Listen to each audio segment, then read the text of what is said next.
welcome back to another monthly celebration video, and welcome to June's video. So this video will be going live on June 15th, and that also happens to be my daughter's birthday, so of course I am going to celebrate her this month. I have 5 photos here of her blowing out the candles on her cupcakes. I'm not sure if it'll be a single page or a double page, probably a double page, so I don't have to cut the photos down. And I want to use up a lot of this paper. So this month I'm using Wish Big by Bella Boulevard, but this is the girl line. So last month I used the boy line, and this month I'm going to use the girl line. And I have to say, shout out to Bella Boulevard. I love their stuff. This year their stuff seems to be even better, and it's the first like birthday line I've found in a while, this one and the boy one, that are actually birthday and birthday colors. And I don't know, I've seems like all the birthday collections nowadays are weird colors, and they've got llamas and all these weird animals in them, and nothing wrong with that. And again, you know, Bella Boulevard here has like a couple hippos, but there's just a few. Like there's just these and maybe a chipboard piece. The rest is like presents and cupcakes and all kinds of things that say Wish Big. I've gone ahead and I've glued my ephemera words and ephemera pieces to my white cardstock. If you want to learn more about this, please check out my video about new die cut storage. I will try to remember to link it below, but I'm going to be honest, I might forget. So anyways, I wanted to show you the collection I was using and the pictures I was scrapbooking for this month, and this is what I'm going to be making. All right, let's get started. So now let's get started on the layout, and I am cutting down. I am following a sketch by Scrapbook Generation, of course. You know I love their sketches, and I have decided on a 2-page layout. I did another layout after I did the intro video to this one, and so a couple of the decision makings that I had to do to pick out these pattern papers, which I'm sorry that I didn't get that part on the video, but a couple of the papers that I had to decide on came down to the fact that I needed, I think they were 9 inches tall. So like this scrap here, it wasn't square, so I'm just cutting it down square, and I needed it to be 9 inches tall to work with this sketch. So a couple of these papers, I think this pink one I wanted to use anyway, but I think it was the polka dot one that I wanted to use, but I didn't have the 9-inch size like I had just mentioned. But I ended up using the candles, that pattern paper. I don't know how well you can see. My screen is very small. So, but that pattern paper has candles all over it, and I needed another strip for the right hand side according to the sketch, and I decided to go with this yellow, and I really like the way that the entire layout turns out. So it actually worked out really well just going with the scraps. I have plenty of papers left over. I just didn't want anything too busy after picking out, you know, the photos were going to be busy enough, so, and that candle paper is busy, so I didn't want really busy edges. And I had those striped strips because Scrapbook Generation almost always has a 1/4-inch striped strip in their layout or sketch somewhere, which I actually really enjoy that because I don't know, I feel like it really helps bring more colors around to the page. And I just really like that part. So I am going to ink all my edges with my black Close to My Heart ink, and I don't know if I've said it already or not, but I really like how this layout turns out. There was some acrylic, so Bella Boulevard released a bunch of new acrylics with their collections this year, and you saw me try to fuss around with the acrylic word last month, and this month it's just going to fall right in place, and I'm so happy about that. One thing I'm doing here when I'm laying down this paper is the sketch often says like the bottom of this paper is 2 inches high or 1.5 inches above the bottom of the layout, and a lot of times I don't really worry about that, but you will see on the left hand side the way the photos are laid on the left hand page. I kind of wanted to pay a little bit more attention to how high up these pattern papers were. So I lined it up on my grid mat and I kind of used that as help. I didn't worry about it like 100%. It's not going to bother me if it's off just a little bit, but the photos on the left hand side go lower than the pattern paper, and that's why I just wanted to make sure there was enough room. So then I just lined my 2 pages up like I usually do, and I will go ahead and glue the papers down, and this is going to be the left hand page. And this was a really fun layout. This is a sketch I'm definitely going to use again. And so I'm just using my scrappy tape, which is awesome for these little thin strips. It just really helps make gluing those down so much easier. So I have my 5 photos now, and I'm taking 2 of those photos, and they are the ones that are going to go lower. They don't go, so 3 of them will go in a line across the page, and these 2 will kind of go wonky to the side. And I feel like that just gives the whole page a lot of playfulness. So I picked out the 2 main photos. And I originally chose this one, the yellow, because I have the yellow stripe. If you saw me put it on the background paper, there was a yellow stripe on the very right hand side of the layout. So I figured if I mounted this photo on the yellow paper, it will bring that yellow color over to the left hand side of the layout. And you will see what I mean when I go to put everything together. And by the way, I am trimming up my photos, or the photo mat, with my Perfect Layers rulers, and I get a lot of questions about these. So I do not believe that Perfect Layers makes them anymore. However, We Are Memory Keepers has something very close to what they are. I've never used the We Are Memory Keepers ones, but I'm pretty sure it's the same thing. And they are called layering guides. So if you just Google We Are Memory Keepers layering guides, it will pop up, and theirs are like a bluish color. So if you come across that, that's the right thing. I don't know if they have clear ones or just blue, but I think they might just have blue. So here I'm noticing when I was putting these pages, I had this page all planned out. I'm loving how it's going. I'm loving the papers, and I just realized 2 of these photos somehow are the exact same photos. I do not know how I ended up with 2, and I looked back and forth between the 2 of them. And so this is kind of like a little bit of a tips on what to do if you find, if you're going along with your layout and everything's going really good, and then you come across something like your layouts, or like your photos, excuse me, and discover that you have 2 of the same one. So my first thing to say is, if you want to use, you can see those 2 photos on the right hand page, exact same photo. If you want to use both those photos, use it. If it goes with your page and makes you love your page, use it. I'm totally fine with using those. I'm going to glue them down in just a moment, and I'm just going to plan on using both of them unless I come across something better. You might have seen just a second ago that I played around with bringing one of these photos over to that side. I didn't want to bring the yellow one that's matted with the yellow mat over, because the yellow stripe of pattern paper that I was trying to bring the color yellow to the left with is on the right, and so it would have went right next to it. So at this point, I'm not really sure what I want to do. I know that I really like the way the photos are on the left-hand side, and I really like the way that Hip Hip Hooray acrylic piece that I really wanted to use ends up laying right above those photos. And so I'm just going to glue both of these photos down, and at this point I figure if I find something to cover them up with, great. If not, I'm not even going to worry about it. So I did cut down that 4x6, which is another thing that you can do. I had originally cut down that one with the polka dots on it to go over that one picture, but I thought it was just too busy. So then I thought possibly I would glue down or use this pink one. And in the back of my mind while I'm doing all this, I'm thinking possible journaling spot. On the sketch, they obviously have a picture there and have their journaling in a different spot, but that is what I'm thinking at the time. And you guys will be proud of me because I am going to get these banner stickers or die cuts used. I am so excited to get these used, and I think it turns out really cute.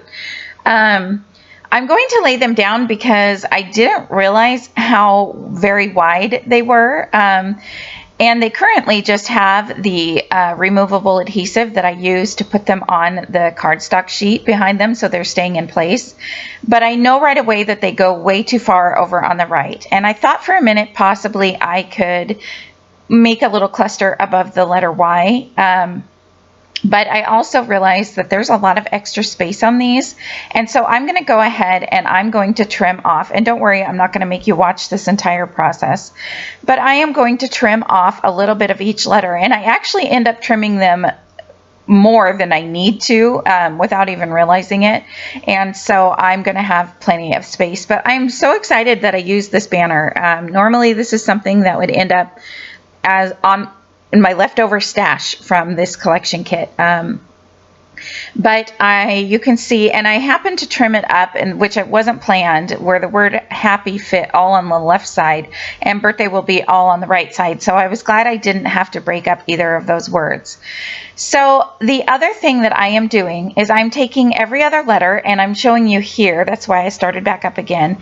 Every other letter, I'm putting a glue dot on the top of the letter and a foam dot at the bottom, like where the banner part is. So there's a little bit of dimension on every other letter. And to be honest, when I got done with all of the word, I was like, oh, I'm not really sure if I like that so well. But it comes together in the end with all the other dimension on the layout. It really ends up working in the end. And I was very happy that I did that with the foam tape. So when I put that pink 4x6 piece that I'm gluing now, I went ahead and decided that I wanted it to go there, partly because I put that hippo with the cupcake. I really liked that hippo because I like the way that she's holding a cupcake, and my daughter is having cupcakes this year. And so I thought that that would work really well there on that pink 4x6 card. And so that's what finally made the decision for me to add that pink over the photo. The photo's still there. I didn't bother pulling up the photo. It's the same photo, so I'm not going to miss it. And I went ahead and glued it down, and that is going to be my journaling area. So I currently have that white box there, and that's just like a representation of where my journaling is going to go. You will see I'm going to fix that in a little while, but I also found these flowers. I picked up the die cut sheet that I keep my die cuts on, and I immediately loved the flowers. Those flowers are just so beautiful to me that I wanted to get them used up. And I thought that they went perfect. Once I tried the one in the top right hand corner, I knew that I liked it, so I was going to go ahead and stick with it. And if you are gluing acrylic down, something that works really well is glossy accents. If you just take a little bit of the glossy accents and go around all over the place, don't fill it up, just put a thin line. Then when you push the acrylic word down, it kind of squishes the glossy accents out, so you can't see any glue behind there. I hope that makes sense, but it really helps. It doesn't squish it out so far unless you put too much on, but if you just put a tiny bit on, it doesn't squish it out from underneath the letters. It just fills in the entire letters so you don't see the lines of adhesive. So I knew that I wanted to add this hippo here, and I kind of put glue only on half of the hippo, knowing that I would want to add my journaling box there. And at this point in time, I was thinking that I was going to type up my journaling. That was my current plan, and that's why I just kind of have that box sitting there. I know that I was going to make the box bigger, but you will see in a little while that I am going to decide to not type my journaling. I also looked at the chipboard sheet, and I found these candles, and I thought that I would try them here, not really thinking that I would like them on the right hand side of the layout like this, but I actually really like them there. And so it goes along with all the other, it brings the candles from the pattern paper over, so it actually works out really well there on the left hand, or excuse me, on the very right hand side. And this layout, I feel like I had a lot of fun just playing with it and not worrying about clusters of 3 or anything like that. I just kind of was going with whatever looked cute and using this stash of mine that I had.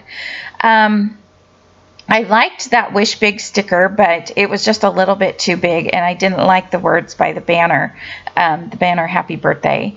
So I'm just trying to use up more of these die cut pieces, and I found this blue piece, and I decided to go ahead and add it here to the right of these candles. So I'm going to go ahead and glue this cluster down now. And what I like about that blue piece there is that it brings over the blue from the bird that you can see that I set next to the Hip Hip Hooray. That bird is not currently glued down because I wasn't sure at the time if I was crazy about it, but I do like it there, so I end up going ahead and gluing that down later. But this way, this brings more of the blue over to the very right hand side. So you can see on my layout, I have the yellow frame on the photo and the yellow strip on the right hand side, so that brings the yellow across the page. And now I have the blue on the right hand side and on the left hand side, so that brings the blue across the page, and that just helps your eye flow. So if I didn't have the yellow on the very left hand side and only had it on the right hand side, it would not, your eye would not flow as easily. You don't have to have the colors on both sides. It just helps if you spread the colors out a little bit. And that's all I mean, other than in the word happy birthday, that's really the only yellow I currently have, other than the center of the flowers also, but I don't really consider that to be a big aspect on the layout. So here's where I decided that I no longer wanted to type my journaling because I didn't want to have to work the wording around like the elephant and the other things that I'm trying to lay down on that journaling block. So I am just going to go ahead and handwrite my journaling, and I'm totally fine with that. It turns out great. You can see the journaling in the final photos. I don't do my journaling most of the time on my videos because I feel like it's just me sitting there writing. So I thought about this quote sticker just for a minute. I really did like it up there, and I thought I would add the date to it, but I think it was just a little too big for what I wanted to add there. So I'm going to put that blue heart there, and again, that just adds that blue to another area of the layout. And when I was playing with that, I decided to check out my sticker sheet here. And for some reason, I ended up with 2 of these sticker sheets. I'm not sure how that's working out or why, but I did for both the collections. But anyways, I saw all these word phrases, and I thought it would look really cute to have one of them over here on this cluster of the candles. So I'm just going to pop it up with foam tape over the candles. Those candles are chipboard, so I just added foam tape to both sides of this one that says Let's Party. And not only that, but it is an arrow that totally brings your eye into the page. So here is another thing, and I'm hoping by the time this video is up, I will have this video of my new storage here. This is my new Enamel Dot Storage, and I am loving it. I've already used up enamel dots, or have been using enamel dots that I normally would have forgotten about. So for example, the first one that I pulled out, these are all Queen & Company embellishments. They're not really enamel dots. They're just embellishments by Queen & Company. I don't know the name. I know the small white ones is Petite Posies, but they have these really fun pink starburst ones, which are great. I've used them on a birthday page before, so they work really well with birthday pages. So what I did was I pulled out a pink embellishment, a yellow one, and a white one, and I'm going to add one of each of those in all of the cluster areas. And then I'm going to kind of play and have a little more fun and just keep adding them. You will see. I might have gone a little crazy with them, but I really like the way it turns out in the end because it's just fun and playful. So I'm adding them currently just to each little cluster area. And like I said, I'm adding a pink, a yellow, and a white in each one. And after I do that, I kind of wanted to add in something, excuse me, I wanted to add in something to the very left-hand side of the page by that photo. I felt like it would really look cute there. You can see I've started to do that, and I really liked that there. But now I feel like there's a lot of those embellishments along the bottom of the layout, and not so, like the top is missing something at this point. So I decided I'm going to go ahead and add a cluster to the top. Now, a lot of this is not part of the sketch. I don't think the cluster on the right is, or this one I'm adding to the top. So a lot of times with sketches, I will just use them as a starting point, mostly for my photos and my papers. But so I decided to go ahead and add this cluster up here so that I could bring some of those embellishments up there and kind of just have another spot for your eye. And since I wanted to add a couple elements into it, I chose this yellow heart. Since I had yellow in 2 other places on the layout, I thought having it on this 3rd spot would really kind of give it that aspect of the 3 spots of yellow. And so here I'm going to try something different, and it's not going to work out, but I wanted to stamp the date up here underneath that tab. I thought that would be a great place, but the candle sticker or candle pattern paper is too busy. So there was this sticker that had like confetti all over it, and it's a huge rectangle one. So what I tried was I stamped the date onto that sticker, and I'm going to glue it down right next to that heart. However, that polka dot paper is still just too busy, and you can't probably see how busy it is. It was really busy in person. I don't know how well it looks on the camera. It's kind of funny because I find myself sometimes looking up at the camera because you guys get a total overhead view, whereas I'm working from, the side. But either way, I decided I didn't like it, so to fix it, all I did was stamped on white cardstock the date, and I added it there. So here is a couple close-up photos. I hope you like this video. I really love how this layout turned out. Please follow all the links below to check out all the other wonderful videos by the other great ladies. I've been so much enjoying this video hop every month, and I can't believe it's June already, but have a great summer, everyone, and I will see you next time. Bye!